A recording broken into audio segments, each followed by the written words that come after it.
Welcome to the Empire State of Mind. On this episode, we have Will from Houston, and we're going to be talking about mergers, acquisitions, and team building.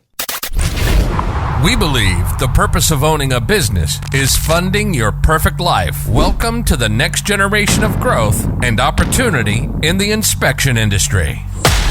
This is the Empire State of Mind. Empire State of Mind. Helping build companies with faster growth, higher profits, and more time freedom. Finally, a podcast for the home inspection industry and beyond. This is the Empire State of Mind. And this is your host, Matt Williams.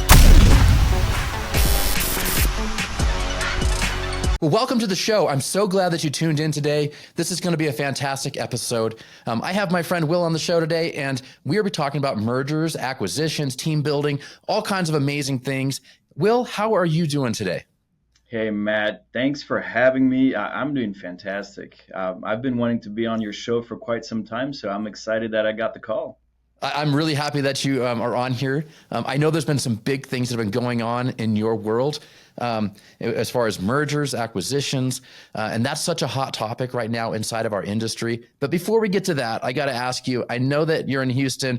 How long have you lived in Houston? I'm going on 18 years now. Got married and moved straight to Houston. And then when did you start your inspection business? 2010. So almost 15 years ago. Yeah. Holy cow. Wow. Yeah. You've been doing it for a hot minute here. For a little bit. Yeah. I mean, it was one of the worst times to really start it, right after the economy tanked. So yeah, it's been a challenge, but it's been fun. That's right. You went through the housing crisis. You started your business on the back end of that housing crisis when it was still it was still kind of in the gutter, wasn't it? Yeah. Yeah. I mean, the prices were really high at the time. Nobody was really doing inspections. Now, granted, compared to the rest of the country, Houston was still a pretty good market to start in. So I guess I was blessed with that aspect. Yeah, that's pretty good. Yeah. And I know we both share a passion for overlanding, off-roading, and Moab this year. Last minute, both of us had to miss it. I was so bummed. Yeah, that would have been a fun trip. I really enjoy going out there. It's one way for me to just get my head out and just rejuvenated, basically. Avoid breaking cars. You've got the stress of being able to go over obstacles and still remember that you've got to drive back home afterwards. So all of that's fun. But more importantly, it's just such a rich environment to build connections, not only with other friends, members of the IEB community, but also with staff. So last year I brought 3 of my staff members, and 2 of them were people I knew quite well. One of them not as well personally, and so it was a really cool experience. Great time to grow together. Yeah, that really is. It's interesting who you surround yourself with, and the relationships that you cultivate really matter. Absolutely. And it really matters, makes a big difference in who you are. And I know it's a common phrase that the top 5 around you. The top 5 people around you are going to have the most influence over your life. But I think that overlanding trip that we do within the IEB community certainly helps us to kind of cultivate more of those deeper relationships and be intentional about it. Yeah. The cool thing that happened for me last year, maybe the year before, I forget, but there was this particular competitor in my market that I didn't really know well. And until we went on that trip together, it's like, oh, okay, he's also a human being. He's not just a competitor. And so to get he's to not know just a villain. exactly. But to get to know him on a different level was such a blessing. And I can rat him out. It's Chris Enright. He's been on the show before. Yeah. He's turned into a really cool friend, and I've called him, for mentorship purposes before. So yeah, I mean, it's a great way to get to know people. So I highly encourage it. Yeah, that's really cool. Find those community groups, find those people that you can connect with. And even if you're not part of IEB, or maybe you're not even a home inspector and you're listening, to the show, it's It's something that you find your industry, find your niche. Like one of the beautiful things about what we do is that mastermind community is that we start to build relationships with like-minded people who are all going the same way. And you got to find that I think as a business owner, it's so easy to be on an island, and it can be really lonely at the top if you let it. Oh, absolutely. Not only is it lonely, it can get lonely, at home if you don't have a spouse working with you or in the business with you. And even though my wife is highly supportive and she's way more intelligent than I am, very smart person, but there's certain things that she doesn't want to think about because she's more risk averse than I am. And so being around other business owners is very critical for my personal growth as well as the business side of growth. Yeah, absolutely. And speaking of growing, your company, Redfish Inspections, has been growing, and then just recently, this is interesting because there was another company in town in Houston. You're on the south side; they're on the north side. You guys end up merging together, That's right. And that process is fascinating to me. That's something that's happening in our industry now is the conglomeration and the aggregating of these companies. People are buying other companies, merging businesses. Our industry traditionally has been like a man in a van, or Yes. a truck in a truck or whatever you want to call it, but like a single man operator. You call this dude. This dude is a home inspector. He answers the phone. He's like, "Yep, Bob's Inspections," and he like Hmm. puts you on the calendar, and then Bob shows up and does the inspection, and then he sends you the report. And over the last probably decade, maybe even 15 years, 20 years, we've seen the rise of multi-inspector companies. And I think there was a one point in time. This is before my time. I haven't been in the industry that long, but there was like a millionaires inspector club, and there was Yep. this idea of like, could a home inspection company actually produce $1 million of revenue in a single year? Because that's how infant our industry was. Now you see $1 million companies all the time, or multi-million dollar companies all the time, and so we've seen this rise of multi-inspectors, and then now we're seeing aggregating happening inside of the industry. And you're part of that, and you're kind of on the front end of this trend that's happening. So I am fascinated to hear, how did this go about?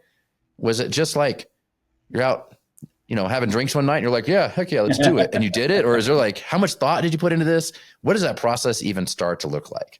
All right. How much time do you have? So I'll kind of go the semi long route. It's not going to be super long, but um, everything happens for a reason.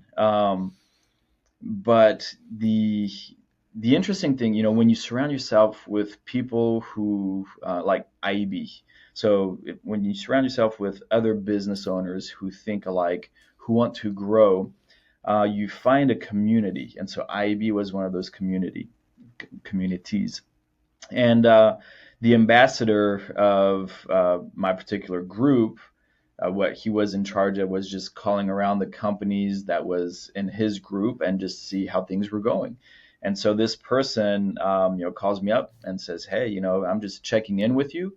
Happens to be his name was Jeremy Lovelady, the owner of Magnolia Home Inspections with his dad Mike.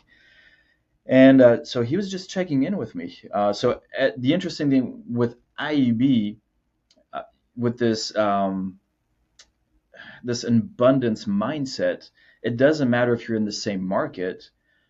If you're in that community, you're going to share. You're going to want to share. And so this ambassador for IEB is calling me his competitor, even though we're an hour apart, just to check on me, see how I'm doing.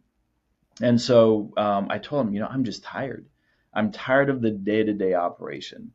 And I was getting to the point where I was pretty close to burnt out, and I just needed to figure out what the next step was.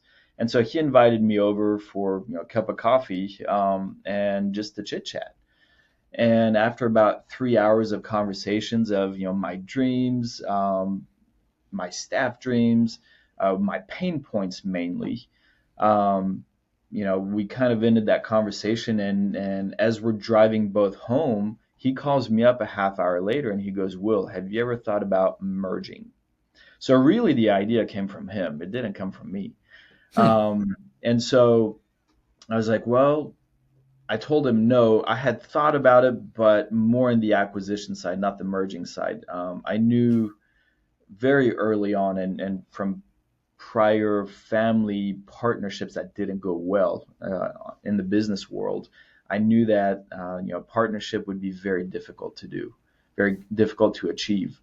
Well, And especially like you've been a sole owner, is that correct? yep, For yep, like at this point, 15 what, years. 10 or 12 years before Yeah, you, 12 years. Yep. for 12 years, for Hmm. 12 years, you've answered to no one but Yeah, you. exactly. And so to bring in a partner is a level of accountability because now you're both having, it's just like getting married, Yeah, it's like as a single guy, I can do whatever I want. I don't have to answer anybody. And I can, there's no accountability there, but as soon as I'm right. married, now there's accountability and there's a consideration to all these other people. And you're giving up, you're giving up something in order to get into a partnership Yes. on that freedom side. Yeah. Wow. And it's not just with Jeremy, it's also with Mike. So now we're three partners. Right. Cause And Jeremy and Mike were business partners on their venture, correct. correct? Yeah. Yep. Uh-huh. And so there was a lot for me to think about. And I had to come to the point where do I look at it as me losing something, or do I look at it as me gaining something? Oh, that's a great And reframe. I love that. and so in marriage, are you losing something or are you gaining something? And hopefully you're gaining something. Yep. But the way that I approach life is, why am I here? Why am I put in this situation? What lesson can I learn from it? What can I gain from it? And so we just decided to take it very slow. And the very first meeting we had, I told them all of my concerns about partnerships. I told them about my family's partnerships that didn't end well, and I told them that I'm very skeptical. And the only way that this is going to work is if during the conversation at any point in time, any of us can just quit. We just say nope. Like until we sign that paper, until we have the shared bank account, it's like no, we can just quit. No harm, no foul. We become good friends. We've gotten to know each other, and it's a good relationship. And Right. so that's what we Yeah. A did. little like red light, green light. Exactly. If you have green lights, there's probably, well, I guess I'm going to ask is because there's probably some yellow lights along the way where you need to slow down and go, well, hold on a minute. Were there some yellow lights along the way or was it just straight green lights the whole way through? No, we had a couple things that we needed to work through. And to be honest, they weren't like super big issues since I can't actually remember them really.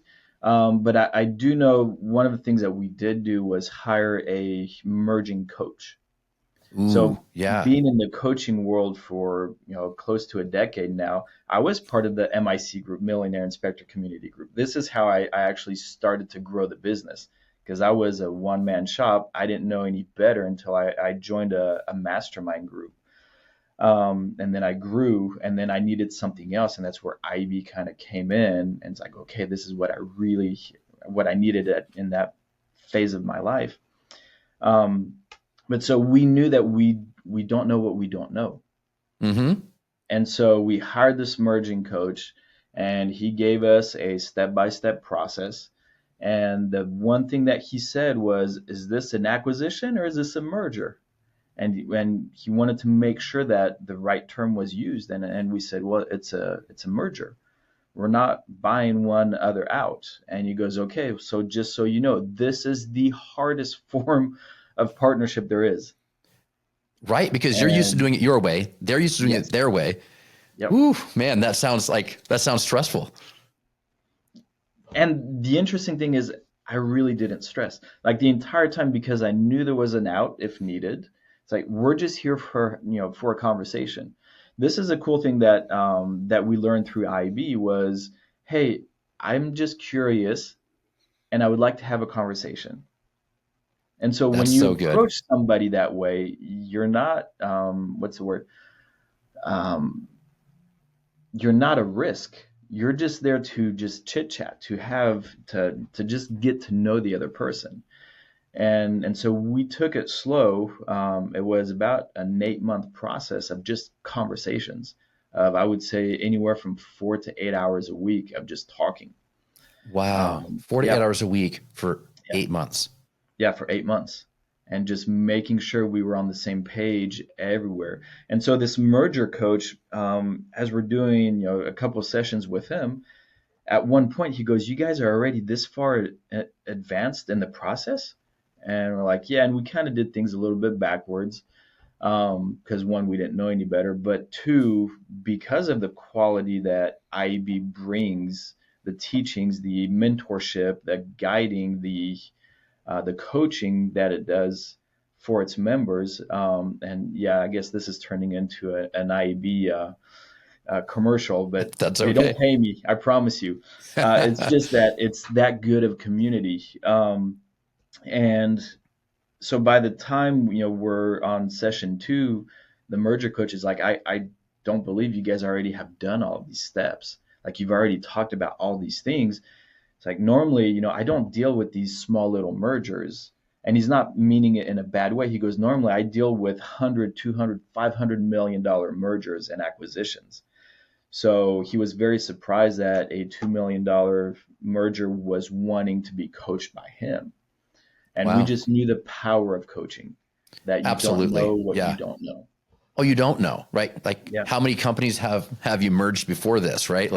exactly. Yeah, Zero. even if you've done it once or twice, it doesn't matter. Like, this guy does it professionally all the time, Exactly. and plus having that outside perspective, because from our own view of our own product, like, like we have a very specific view. I have a very specific view of my company and how I think it is.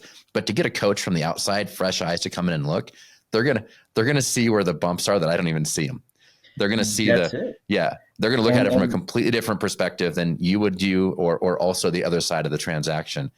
yeah, I'm curious, what are some of the big pieces if someone else is considering merging? Obviously, get a coach. I like that. But if what are some of the big, I don't even know, big category things that you got to like maybe think about in terms of merging?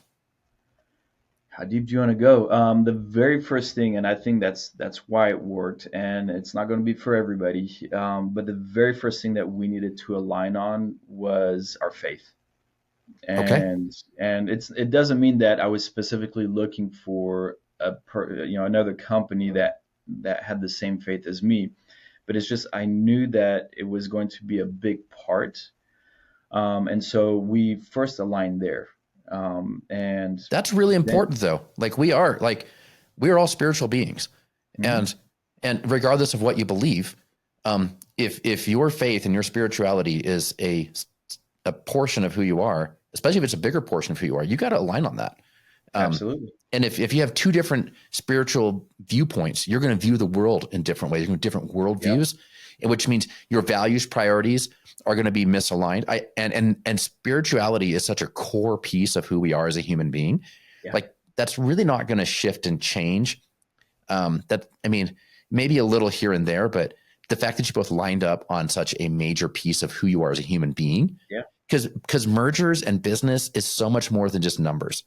It is so much more. So I love that the spiritual alignment, and you guys are on the same page, like in your faith and your spirituality as co-owners of a business. Man, that's really important. I love that you brought that up. Yeah.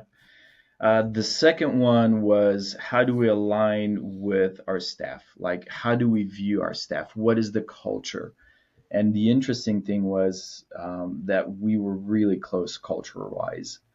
The vision that we had as far as building multiple companies was very close to identical. So I showed them like an organizational chart with 8 different companies, and this is kind of what I wanted to do. And then during that conversation, they said, this is almost exactly what we had drawn up, just last year. That's incredible. So yeah.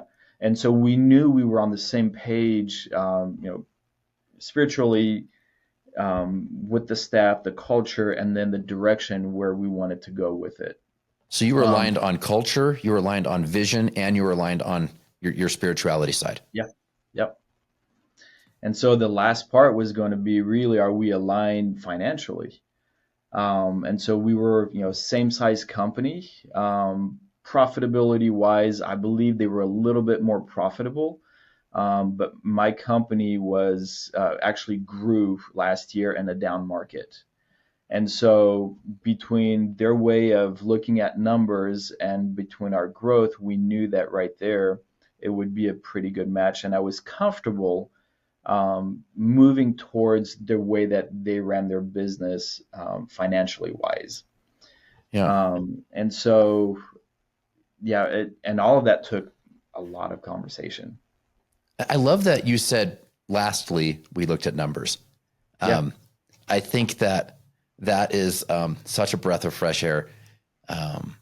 Sometimes in business, people can get really caught up on the numbers being the forefront of every business. And it's, they're important. You have to know them. But if you make numbers the primary focus of your company, you'll lose the other side of it. You'll lose the culture, you'll lose the vision, you'll lose the spirituality. And the fact that you started from the deep core as a human being of who I am spiritually, and then you worked your way out in like in waves of rings outward, okay, spiritually, and then culturally, and then vision wise, and then you finally got to finances. I mean, that's amazing. What a fantastic, was that like something you guys just did organically, or was that something that your coach helped you with? No, that was organically. That was when I say, the level of conversations that we have within IEB is at a level that is close to unheard of. The Yeah. way that we talk about growing, about building businesses, about building teams. Well, first of all, I don't know many industries that have this kind of mentorship of let's get together and let's share what works for us in our particular industry, in our particular market, and let's try to grow together. I mean, I've hired people like my former operations manager. He came from corporate world. He came from Walgreens, and the first time that I brought him to a mastermind session, he said, never in a million years, like he was amazed. He goes, never in a million years would I see Walgreens and CVS getting in the same room and talking about what works and what doesn't work. Right. Now, granted, they're much bigger than we are. But at the same Yeah. time, there's some truth to that of, okay, where in what industry do you have that? I really don't know. I don't know either. You're in Houston. I know right now off the top of my head, there's like 5 or 6 different companies inside of our mastermind group that are in the Houston metro area. That are multi-million-dollar companies, yeah. Multi-million-dollar, right? Larger companies, right? Yeah. Y'all are competing against each other, and but yet you'll come together in the same room. What works, what doesn't. I'm in a mid market, so my entire market is less than 1 million people, just underneath 1 million, and there are 2 major companies in my market, myself and another one, and both of us are part of IEB.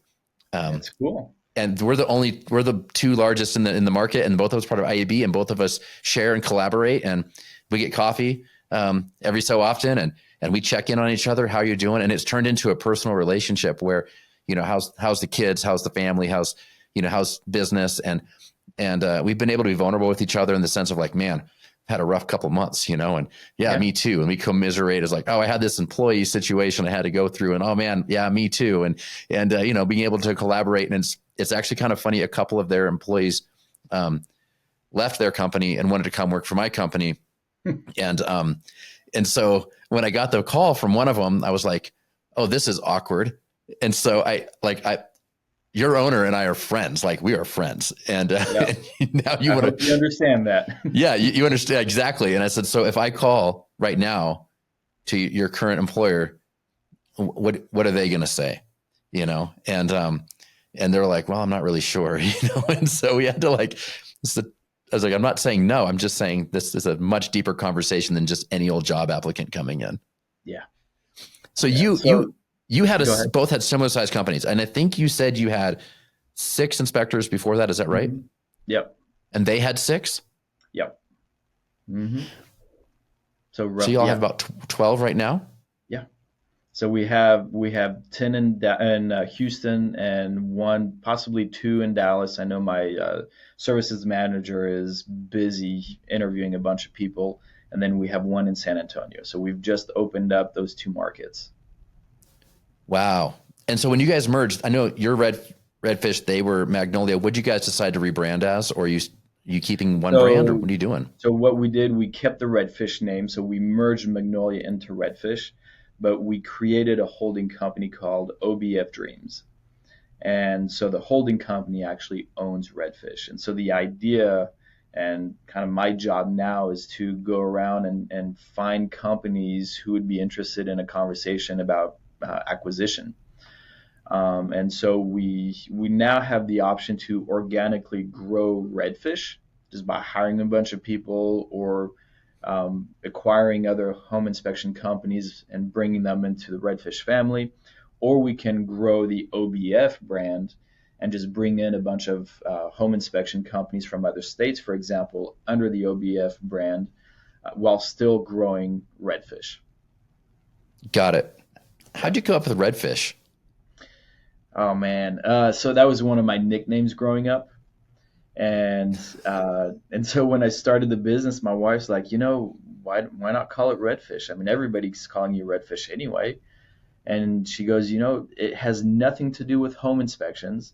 The redfish is a popular fish in Galveston, but everybody's going to remember the name. That's So awesome. there you go. That's it.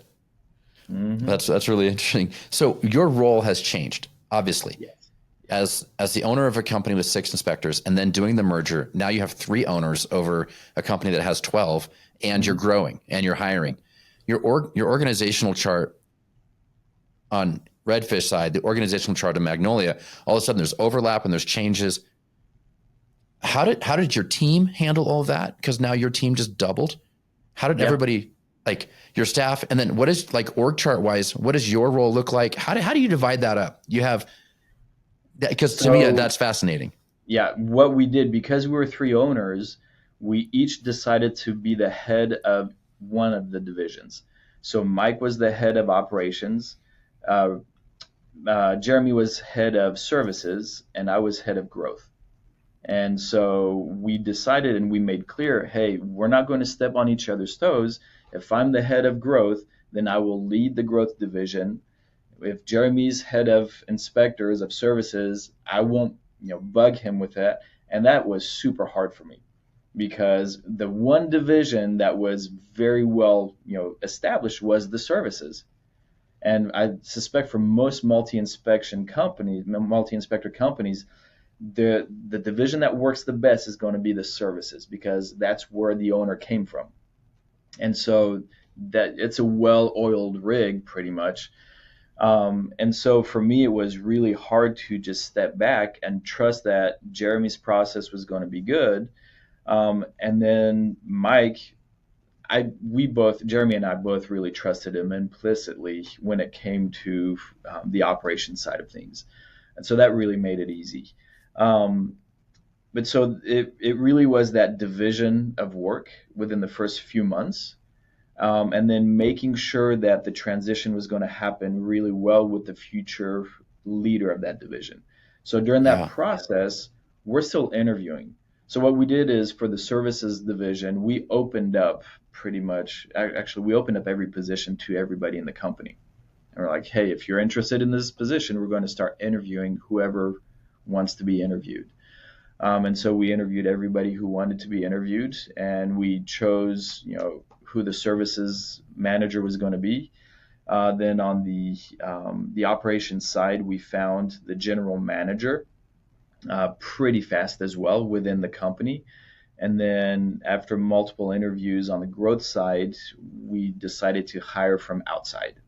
And so it was somebody completely new to the industry, but very familiar with KPIs and how to manage a lot of people at the same time.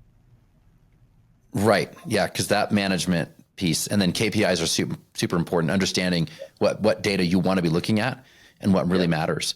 And, and there's like input and output metrics that you're always looking at, and like what makes a change and what's the fruit, what's the root, measure the root and you'll get the fruit. If you're always chasing money, you'll always chase it. But if you figure out what produces the money, what produces it, then, you feed the root and you get the fruit. But having the right people to understand what those KPI numbers are, what are those indicators that you need to be looking at and paying attention to, and which ones you invest in. But having somebody who has great knowledge of that And that's really important to have. It's a game changer. I mean, it was completely for me. Like I thought I knew how to track KPIs, and through this process, I went, man, I'm a doobie. I don't Yeah. know how to track KPIs properly. Right. And so it's been fascinating to just see the leadership. We gave them the freedom once we identified them and we trained them in a way that we want to gather the information and how we want to see it.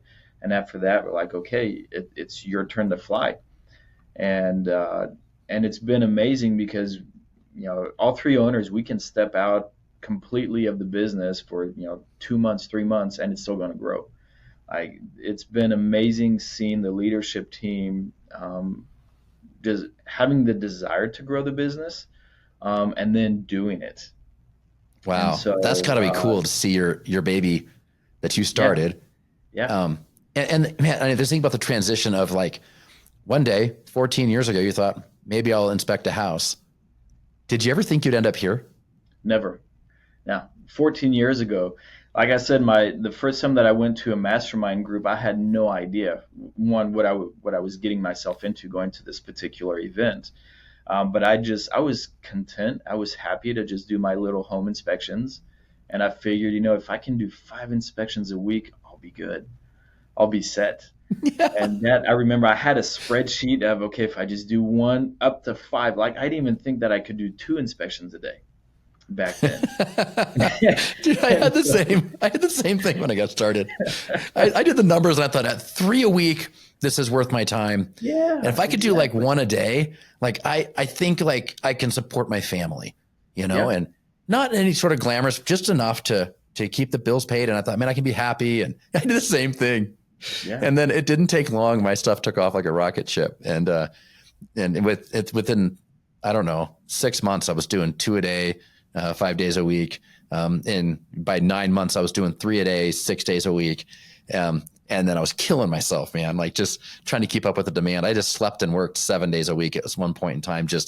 And I realized I'm going to kill myself. Like I have to find a way or this is going to kill me, I should rather say. And this is going to kill me if I keep doing this. And yeah. then now here we are, with multi-inspector firms that are running Hmm. themselves. And with obviously there's effort and leadership, and we've worked really hard to get here, but the job changes. Like when you're out there inspecting, it's a completely different skill set than where you're at today of needing to like understand KPIs and what are the metrics and what are the levers you need to be pulling with your finances. In the beginning, it's just like, I just need revenue. But now you're in a place of like earlier you had mentioned that your profit, like, although your revenue is about the same, your profit was different, and you're Yes. maybe calculating, or your levers, or as a business owner, you have some control about where the money is going to be spent, what kind of Yep. profit you're going to get, where do you invest, invest for growth, invest for maintenance. How do you, like, there's a lot of little levers and switches and stuff that you can control as a business owner. And now your levers are different. And now you've actually had to, had hand off some of your levers and switches on controlling your own company to other people. Completely. Yeah. I mean, our general manager, she's the one who is in charge of it. She reports to us. Now we were at once a week, and now we moved it to twice a month. And so we get an update of the projections for the month every day. So our growth manager sends us that, and she goes, "All right, this is the projection for this month." And for example, for this month, we're going to finish at 30% above what our projection was, which was already more than last year. That's fantastic. And so being able to just sit back and be in awe of what the leadership team is able to do is freeing, because now I have that stress that's off of my shoulders, and now I can focus on other things, on other projects, on helping other companies grow. So, you talk about how you grew your business really fast. My story is completely different. Yeah, you I, started in a down market, right? I started in a down market, and I knew nothing about marketing. My background is construction management. I don't know how to market. My first year, I did 12 inspections. My second year, I did 55. And my third year, I did 180. And so, at least we see a good progression. but nothing to support a family really. And so when I hired my very first inspector, I had only done 180 inspections that particular prior year. Well, I knew that if I had more people, at least I knew that I have more capacity. So the year after I hired my first inspector, we did 420 inspections. So that was a pretty big jump for me. But no, I never had growth like you did, or some other guys that I've mentored. And so this is where I'm at now in my life, where I want to be able to help anybody who wants to hear me out and wants to avoid going through the pain points that I went through. Because Yeah. there is no reason, especially in the Houston market, to only do 12 inspections in a year. Yep. Like, there's no reason. And so why, if I can help just one person, I'll be very happy. And so that's kind of my goal. I mean, I've always been a sharer, really a giver, and so there are really no secrets. There's just implementers. And so if you're an implementer, this is for the people listening, but you don't know how to go about something, like give me a call. I'll be more than happy to sit down and have a chat with you, because I don't want to see anybody struggle the same way that I did. That's amazing. It's that it's interesting, the whole idea if I can just help one person. And sometimes it's like, well, the world is a big scary place, and it's like, how can I even make kind of impact in the world? And it's like, I can't change the world. No. Neither can you, but I can change one person's world. Exactly. And if I can change one person's world, then that makes a big difference. And once you do that, change another person's world and another person's world. It's just one at a time. I just want to help one. Can I just get one more? Can I get one more person that I can help? And maybe at the end of this life, we've helped one person, maybe we've helped 10 people, but maybe those 10 people have helped 10 people. And you don't know the effect of what our life is going to have. And I love that philosophy that you have, Will, on just help one more. Can I just help one? I think that's incredible. Yeah. Incredible. So you've had to make these changes from dude in a truck, just doing this kind of, I want to say part-time in the beginning, if I can be fair. 100% part-time. 100% part-time in the beginning. I was right? a stay-at-home dad, so yeah. Okay. You're a stay-at-home dad. You're part-time. I'm going to do a little inspection, bring a little extra cash into the house to help with the home. And the transitions that you've had to make over the last 14 years is unbelievable, from part-time to building something that is now a multi-city, 12 inspector plus, with a massive vision, massive momentum, growing in the right way. What are some of the biggest changes? What were the, how do I say this right? What were some of the most difficult transitions along the way from part-time inspector going all the way up to where you're at now? Figuring out what I need to do. That was it. So in 2019 is when I made the decision I'm stepping out of the field. I was having some health issues, and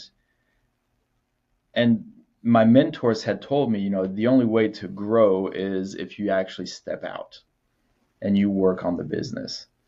And so if you're doing inspections, then it's going to be a lot harder to grow the business if you're doing inspections every day. And so that was a scary part for me, because at the time we were doing teams. And so, we're doing 3 inspections a day and doing that 5 days a week. And so that's a pretty considerable revenue that all of a sudden would be lost. But what I found was, and I've got the graphs actually to prove it, that the month after I decided to step out, we grew exponentially, because now I had the time to interview guys. I had the time to train guys. I had the time to put, starting to put leadership in place. I had a whole lot more time. And so the difficult part for me was I was in the office, which I was not used to doing, to being in during the day. It's like, okay, what's the next thing I need to do? And so there were many days where I'm just kind of looking around going, okay, what do I need to do? So I really had to sit down and actually write down different projects that needed to happen within a certain time frame, because otherwise I'm just wandering the halls not knowing what I'm supposed to do. So that was the biggest change for me, was taking my inspector hat off, putting my owner on, and just sitting down and then brainstorming. I was being creative with my mind of, okay, this is the next step that we need to go in, and then calling a bunch of people too. So I was on a lot of phone calls. With other people inside of IEB, you mean? Yep, inside Okay. IEB, outside of IEB, just people, other business owners. And it, Okay. it really was that I just wanted to soak up as much knowledge as I could from other business owners and even outside of the industry because they see the world differently too. Yeah. And their input is as valuable as anybody else's. Yeah. I have a core group of friends here in Albuquerque, New Mexico, where I'm located. And the guys that I hang out with during the week and grab lunch occasionally. And I have a group of business owner friends that we hang out. We're all in completely different industries. And it's one of those places where we'll go grab happy hour once a week, give or take. And we'll sit down and we laugh and joke. We have a great time, and inevitably someone's got something they're fighting through, and we bring it up. And now you have this perspective from wildly different industries. Some guys that are doing, 20, $30 million companies with, dozens of employees. And then you have guys that are, just have 2 or 3 employees, or, a guy like me somewhere in the middle. And you have all these different business owners from different industries, walks of life, all sharing. I tell you what, whenever you can get in a space like that, good things happen, man. And the fact that you are Absolutely. proactively calling and looking and searching, that's probably a huge key to your success. It, yeah, who you surround yourself with. Yeah. Yep. Actually, who you surround yourself with really matters. You hang around me long enough, you're going to hear me say this thing. And I say it all the time. Your friends are like an elevator. They're going to take you Hmm. up, or they're going to take you down, but they're not going to Yeah. leave you the same. Yep. And so you've got to have friends in your life and people in your life, whether it's personal or business or whatever. Who you surround yourself with really matters. My kids are tired of me hearing that from me all the time. I have 2 teenage daughters, and sometimes they'll be in a situation, and just as a dad, I'll be like, your friends are like, Dad, I know they're like an elevator. And I was like, who's pushing the buttons? Like, are you pushing the buttons on this elevator, or are they pushing them? And Hmm. they'd be like, I get it. Yep, they're in there. They're pushing the buttons. We're going down. And I was like, you got to take charge. And they were Yep. like, yeah. And you got to lead yourself. One thing I hear from you is that in the beginning, you led yourself into doing the inspections. And then when you realized the changes you need to make, you took that tough step. And I think that's one of the hardest steps, is to go from the guy doing the inspections to the guy running the company. It's a radically different skill set. And you led yourself into, how do I make this change? Like you said, you're bouncing around the hallway going like, what do I do? Yeah. Yeah. And there's nobody to tell you. It's your company. You own it. You can If I do want whatever to you take a want to nap, I do. can take a nap, but is it going to be productive? Yeah, absolutely. And there may be days where you need to, Yeah.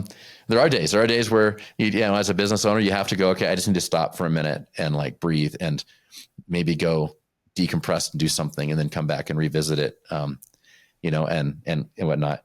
But you've done a good job of building a team to be able to help run your business now, is what it sounds like. That What's was the that only been way to like? do it. Yeah. Yeah. And Um, building a team, what are some of the things that have helped you in identifying and building team members? well, for one, I didn't do it alone. So I think, my core team is Mike and Jeremy. Like without them, we wouldn't have what we currently have. And so, yes, we kept the Redfish name, but this is not Redfish. It's not a Redfish company anymore. This is an OBF company. And I have 2 really smart, amazing partners who think at a different level. And so the cool thing, I'm going to say that in a good way. So Jeremy is ADHD, like he is up there, he is hopping. He is. And I then love that guy. I've hung out with him a few times. yeah, Really and smart. then Brilliant. and Mike is super mellow, like he is the stabilizer, and I'm right in the middle. And so like I'm a great bridge between them two. And so it's interesting to go back and forth and kind of go, no, you know what? I agree more with this side than this side, or I agree more with him than him. Um, but we're able to bounce ideas off. And Jeremy's a fast thinker and he's a fast doer too. And so with us three, we have a really good mix of, okay, yeah, let's go fast, but at the same time, let's take our time. And so, like I said, it's we have the redfish name, but it's not the Will Misegades redfish. It's the OBF redfish. And so And what does OBF stand for? Oh man, am I allowed to say that? No. So and if you're not, that's okay. No, it's opportunity, benefits, OBF, opportunity, benefits, freedom, and then dreams. Nice. But then, so one of my staff members said, "Is that what it really means?" I said, "Yeah, what did you think it means?" She goes, "I thought it meant our big effing dream." It's like, wow, I like that version too. I love that version, actually. Our big effing dreams.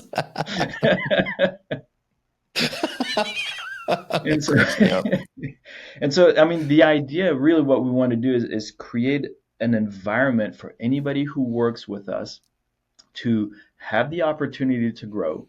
If they want to start a business under our umbrella, then we have that opportunity for them. We have that freedom. And then we allow that dream to just develop. That's kind of the backstory of OBF Dreams. I love that. That is really fantastic.